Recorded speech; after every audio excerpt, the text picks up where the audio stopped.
The components of our Achievement for All plan that make me most excited are the elements that relate to how we engage students, collaborative problem-solving activities, to play those solutions out. We've worked to really begin to meet the needs of all diverse learners.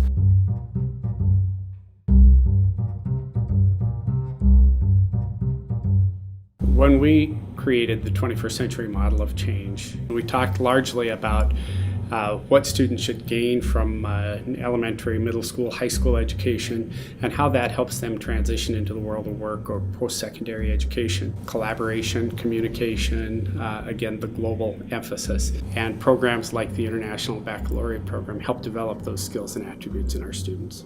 I always move towards the idea that perspective is essential for students to be able to understand their world. And to me, I think that's the most invaluable part of what the IB curriculum can offer. I think it gives us a way to see how other cultures, how other communities around the world address this very same problems that we do. It's very exciting to me personally to think that I'm taking a class that someone in another country is taking, and then we all get to take this test and say, okay, you know, someone from Montana is working just as hard and is being exposed to the same ideas as someone else. And I think that's just very exciting for someone who grew up in Missoula her entire life and was never exposed to any really diverse ideas. I think it's a true testament to our staff building wide on that worldview, that ability to teach tolerance throughout all of the different curricular areas that we have here in Hellgate, and their ability to link students to different programs and extracurricular activities, I think is very much an element of IB philosophy that our staff embraces. It's a different type of student than I've seen in years past. They're more like, what am I excited about and what am I passionate about and how do I shape my education to meet that goal, rather than like, how do I look really good and what will get me into the right school. It's a little bit of a different shift. I am studying biochemistry at the University of Montana. A biochemistry student needs to be highly self-motivated and self-disciplined, especially during your first year of college, because it's a huge transition from high school to college, and the demands of time that IB required in my life during high school, by the time I got to college, I had great time management skills and great self-organization skills that I was able to be successful because of that.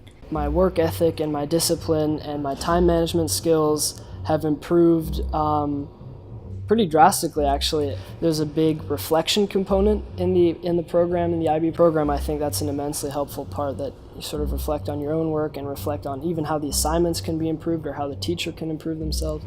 That was a huge difference, really, to other classes. I think it helped me get into the college that I'm going to, which is Barnard in New York City.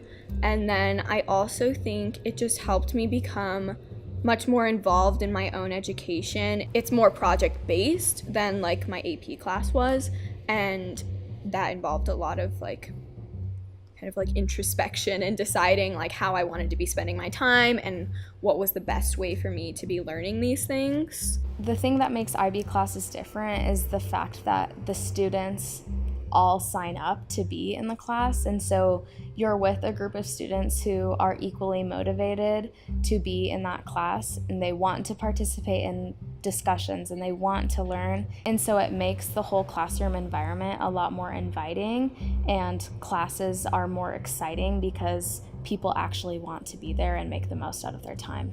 IB classes are different because they go in depth a lot more versus other classes that focus on breadth. Just what comes to mind is like my friends who are in AP English, they would read like a book every 2 weeks and write an essay on it, and it was just kind of all this back to back. And then IB is more about kind of selecting a few of those books and really spending a lot of time with them and going in depth, and it's more about the skills that you kind of gain out of that learning experience rather than the actual information. One of the greatest benefits I had while I was in high school was having the opportunity to learn from some pretty incredible teachers who are really motivated and who want to see students succeed.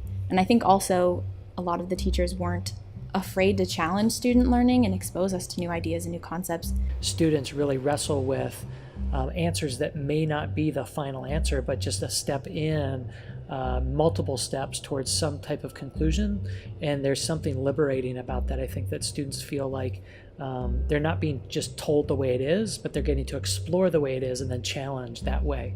They are amazed that they didn't get the right answer, because in science there's no really right answer. And so it offers a lot of room to then talk about how science really works in the real world. It's not the classic old canned lab. We're going to do this experiment, you're going to find these results, and this is what's going to happen in the end. I give them a very broad problem statement, and then they come up with ideas about what they really want to evaluate within a lab.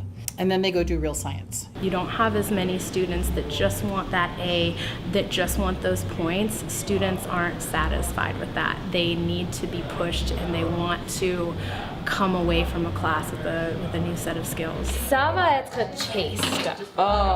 In more traditional teaching approaches, there have to be really complex systems created for students who struggle and students who are gifted or advanced. And the framework of IB and the questioning and the companionship that happens in the natural learning, it isn't difficult anymore to have your advanced learners and your students who might struggle with the same concepts working together and sharing what they have to bring to the table.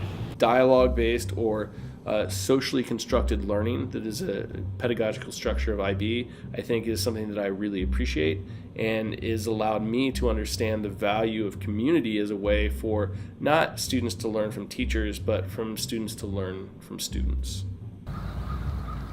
I think a lot about the way that IB was developed at Big Sky High School, because we were allowed to explore it and to ask questions and to go to trainings and to talk to people and have people come in.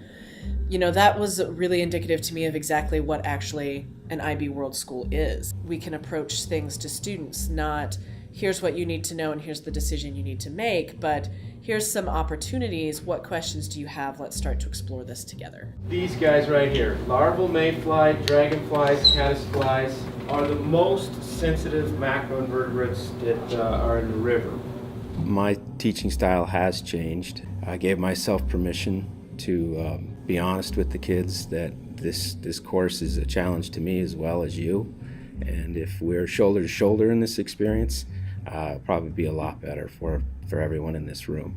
When you look at the high school diploma program and think about the CAS, the Creativity Action Service component, that's how we expect students to carry their education outside the four walls of the classroom. And again, I think it ties in very well with the elements of our 21st century model. So you have your set of classes, but then you also have CAS outside of school that's constantly pushing you to kind of engage with your community, be doing an activity, reflecting on it. My father's from India, so I play this North Indian classical percussion instrument called the tabla, and so I've been presenting that. I've presented that multiple times already at the public library, and I've had some private concerts, and I've been teaching a little bit. There's all these other things like the EE, and I wrote mine about how Charles Manson kind of ruined the counterculture in America.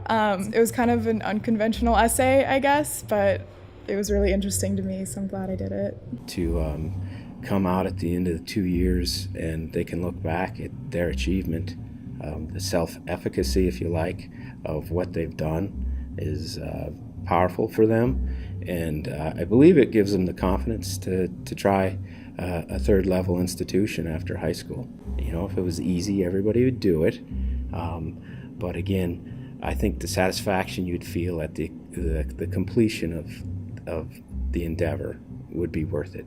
You feel more confident going into college, you feel like a good writer, you feel like you know how to process information on a much higher level than you're used to. The skills that I saw my two older kids develop, it was all of the stuff that I learned very painfully in college and then in law school. How to think abstractly, how to analyze, how to tease out something, how to massage a concept. And they were getting some of this in high school to then use as building blocks for when they go off to college. So I think it's incumbent on us to be providing this to them. And a public high school is a fantastic place because everybody can go to a public high school, which is exactly the way it should be, I think.